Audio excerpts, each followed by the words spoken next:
नमस्कार, ये आकाशवाणी पटना है। अब आप रचना सहाय से प्रादेशिक समाचार सुनिए। पहले मुख्य समाचार। मुख्यमंत्री नीतीश कुमार आज सिवान में 700 करोड़ रुपए की लागत वाली विभिन्न परियोजनाओं का उद्घाटन और शिलान्यास करेंगे। पटना, सुपौल, अररिया, शिवहर, सिवान और मुजफ्फरपुर समेत प्रदेश के विभिन्न जिलों में आज सुबह भूकंप के झटके महसूस किए गए। प्रदेश में भीषण ठंड और कोहरे का प्रकोप जारी। मौसम विभाग ने कहा अगले 3 दिन तक तापमान में और होगी गिरावट। और विजय मर्चेंट ट्रॉफी अंडर 16 पुरुष प्लेट ग्रुप में बिहार ने त्रिपुरा पर ऐतिहासिक जीत दर्ज की। अब समाचार विस्तार से। मुख्यमंत्री नीतीश कुमार प्रगति यात्रा के दूसरे चरण के तहत आज सिवान में 700 करोड़ रुपए की लागत वाली विभिन्न परियोजनाओं का उद्घाटन और शिलान्यास करेंगे। और ब्यौरा हमारे संवाददाता से।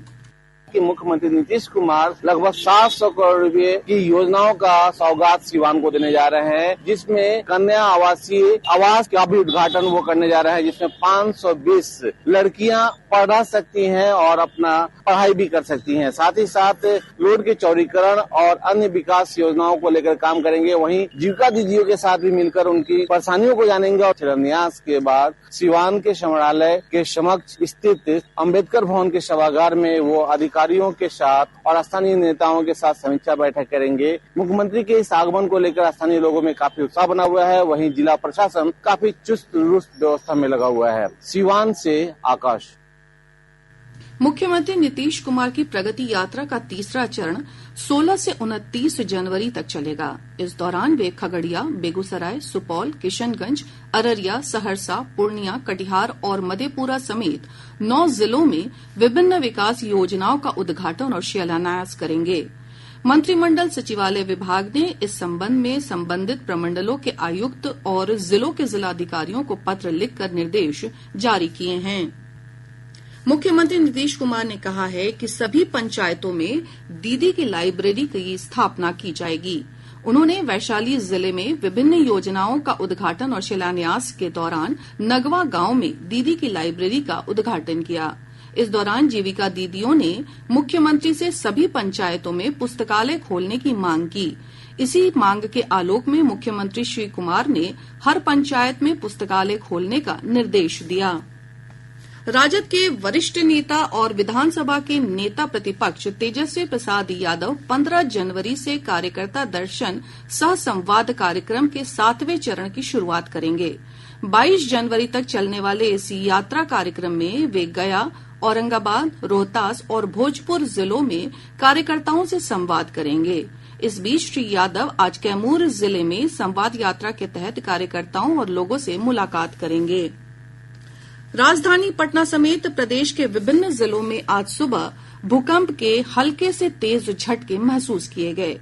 मौसम विज्ञान केंद्र पटना के वैज्ञानिक दीपांकर सिंह ने बताया कि भूकंप की तीव्रता 7.1 थी।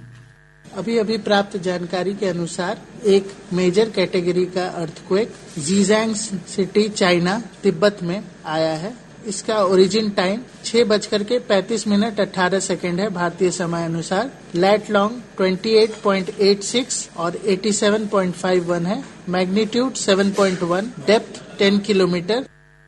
हमारे संवाददाता ने बताया है कि मुजफ्फरपुर में सुबह भूकंप के झटके महसूस होते ही लोग घरों से बाहर निकल गए। वहीं सुपौल, सिवान, अररिया, शिवहर समेत अन्य जिलों में भी कुछ सेकंड तक भूकंप के झटके महसूस किए गए।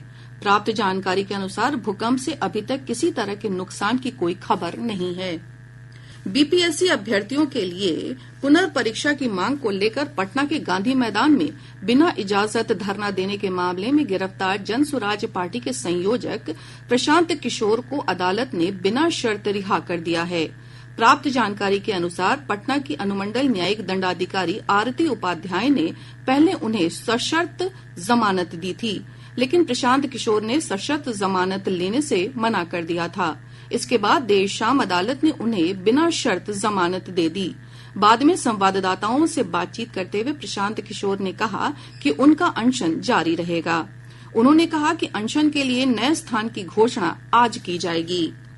गोपालगंज के गंडक नदी में बिहार का पहला घड़ियाल अभयारण्य बनाया जाएगा। अभयारण्य बनने के बाद नदी में इन घड़ियालों की निगरानी और संरक्षण किया जाएगा।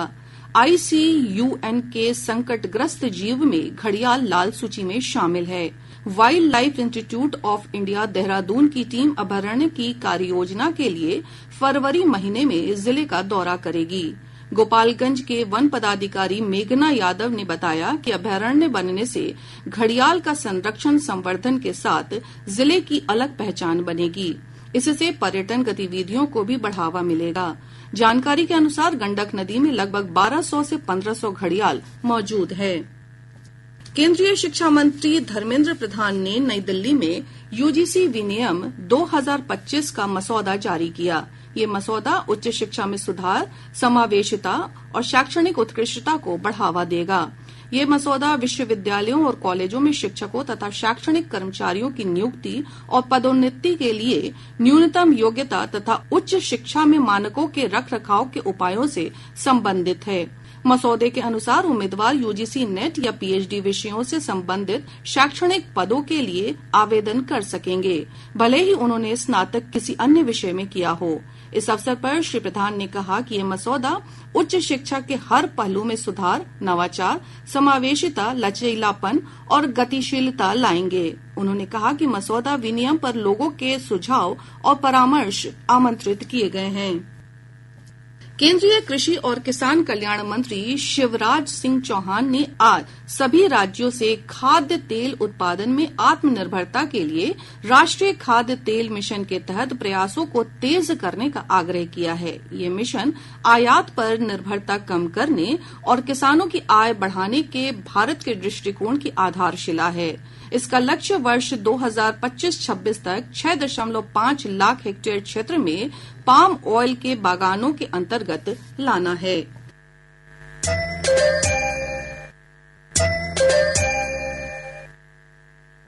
प्रादेशिक समाचार आप आकाशवाणी पटना से सुन रहे हैं। ताजा समाचारों के लिए आप हमारे X हैंडल AIR_News_पटना पर जा सकते हैं। बर्फीली पछुआ हवा के प्रभाव से प्रदेश के अधिकतर हिस्सों में भीषण ठंड का प्रकोप जारी है। मौसम विभाग ने आज पूर्वी चंपारण, गोपालगंज, सीतामढ़ी, समस्तीपुर, वैशाली, गया, पटना, दरभंगा, किशनगंज समेत अधिकतर जिलों में अगले 3 घंटों के दौरान बहुत घना कोहरा छाये रहने का ऑरेंज अलर्ट जारी किया है। मौसम विज्ञान केंद्र पटना के वैज्ञानिक ने बताया कि अगले 24 घंटों के दौरान न्यूनतम तापमान में किसी विशेष परिवर्तन की संभावना नहीं है। इसके बाद अगले 3 दिनों में न्यूनतम तापमान में 2 से 4 डिग्री सेल्सियस की गिरावट हो सकती है। मौसम विश्लेषण के अनुसार अगले 2 दिनों तक राज्य के उत्तरी, दक्षिण मध्य एवं दक्षिण पश्चिम भाग में कुछ स्थानों में बहुत घना कुहासा एवं शेष भाग में घना कुहासा छाया रहने की संभावना है। अगले 24 घंटों के दौरान राज्य के न्यूनतम तापमान में कोई विशेष परिवर्तन नहीं होने का पूर्वानुमान है। तत्पश्चात अगले 3 दिनों के लिए न्यूनतम तापमान में 2 से 4 डिग्री सेल्सियस की गिरावट होने का पूर्वानुमान है। इस बीच आज सुबह राजधानी पटना और आसपास के इलाकों में हल्की बूंदाबांदी से मौसम और सर्द हो गया है। अत्यधिक ठंड और दृश्यता कम होने से लोगों को आवागमन में परेशानियों का सामना करना पड़ रहा है। हालांकि पटना समेत कई स्थानों पर कल दिन के समय धूप निकलने से लोगों को ठंड से आंशिक राहत मिली है। साथ ही अधिकतम तापमान में बढ़ोतरी दर्ज की गई है। पिछले 24 घंटों के दौरान 7.7 डिग्री सेल्सियस न्यूनतम तापमान के साथ छपरा राज्य का सबसे ठंडा स्थान रहा। इधर घने कोहरे के चलते सड़क, रेल और हवाई यातायात भी प्रभावित हुआ है। लंबी दूरी की कई रेलगाड़ियां अपने निर्धारित समय से विलंब से चल रही हैं। पटना और दरभंगा हवाई अड्डे पर विमानों की आवाजाही भी प्रभावित हुई है।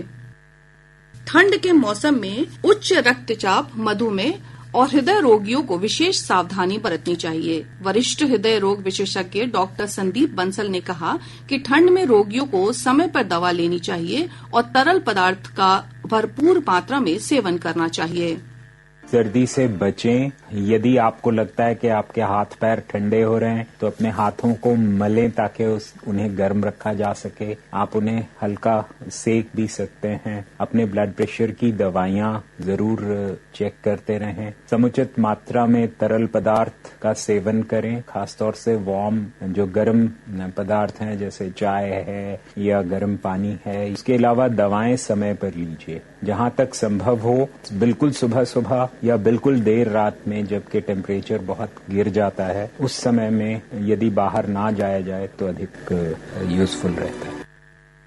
विजय मर्चेंट ट्रॉफी अंडर 16 पुरुष प्लेट ग्रुप में बिहार ने त्रिपुरा पर ऐतिहासिक जीत दर्ज की है। भुवनेश्वर में खेले गए फाइनल मुकाबले में बिहार ने त्रिपुरा को 133 रन से हराकर खिताब पर कब्जा जमाया है।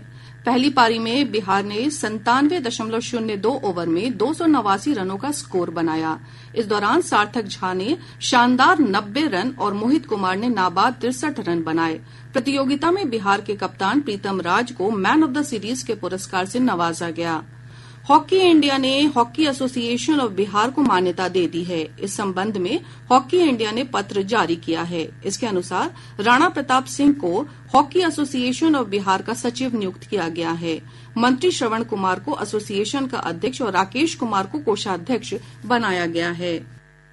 सिखों के 10वें गुरु और खालसा पंथ के संस्थापक गुरु गोविंद सिंह जी महाराज का 358वां प्रकाश पर्व पूरे हर्षोल्लास के साथ मनाया गया।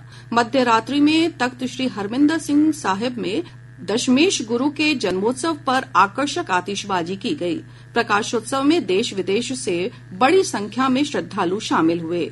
इस दौरान शबद कीर्तन और गुरुवाणी से पूरा वातावरण गुंजायमान रहा। इधर राज्यपाल आरिफ मोहम्मद खान और मुख्यमंत्री नीतीश कुमार ने हरमिंदर साहिब में मत्था टेका और प्रदेशवासियों के लिए सुख शांति और समृद्धि की कामना की।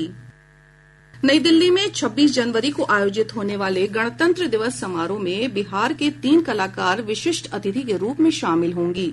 इनमें 2 पद्मश्री और 1 नेशनल अवार्डी शामिल हैं।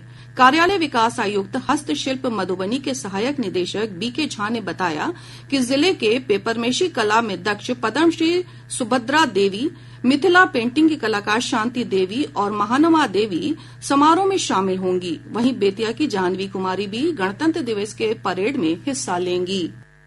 अब पटना से प्रकाशित प्रमुख समाचार पत्रों की सुर्खियां।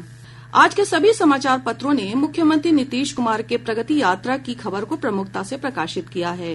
हिन्दुस्तान ने इस खबर का शीर्षक लगाया है, वैशाली जिले में बनेगा बड़ा औद्योगिक पार्क। दैनिक जागरण की सुर्खी है, पर्यटन वीजा पर विदेश गए 374 बिहारी समय अवधि पूरी होने के बावजूद नहीं लौटे। दैनिक भास्कर लिखता है, प्रशांत किशोर गिरफ्तार, सशर्त जमानत से इनकार, कोर्ट ने शर्त हटाई तब माने। और अब अंत में मुख्य समाचार एक बार फिर। मुख्यमंत्री नीतीश कुमार आज सिवान में 700 करोड़ रुपए की लागत वाली विभिन्न परियोजनाओं का उद्घाटन और शिलान्यास करेंगे। पटना, सुपौल, अररिया, शिवहर, सिवान और मुजफ्फरपुर समेत प्रदेश के विभिन्न जिलों में आज सुबह भूकंप के झटके महसूस किए गए। प्रदेश में भीषण ठंड और कोहरे का प्रकोप जारी। मौसम विभाग ने कहा, अगले 3 दिन तक तापमान में और होगी गिरावट। और विजय मर्चेंट ट्रॉफी अंडर 16 पुरुष प्लेट ग्रुप में बिहार ने त्रिपुरा पर ऐतिहासिक जीत दर्ज की। इसके साथ ही आकाशवाणी पटना से प्रसारित प्रादेशिक समाचार का ये अंक समाप्त हुआ। आकाशवाणी पटना से अगला समाचार बुलेटिन दोपहर बाद 3:10 पर प्रसारित किया जाएगा।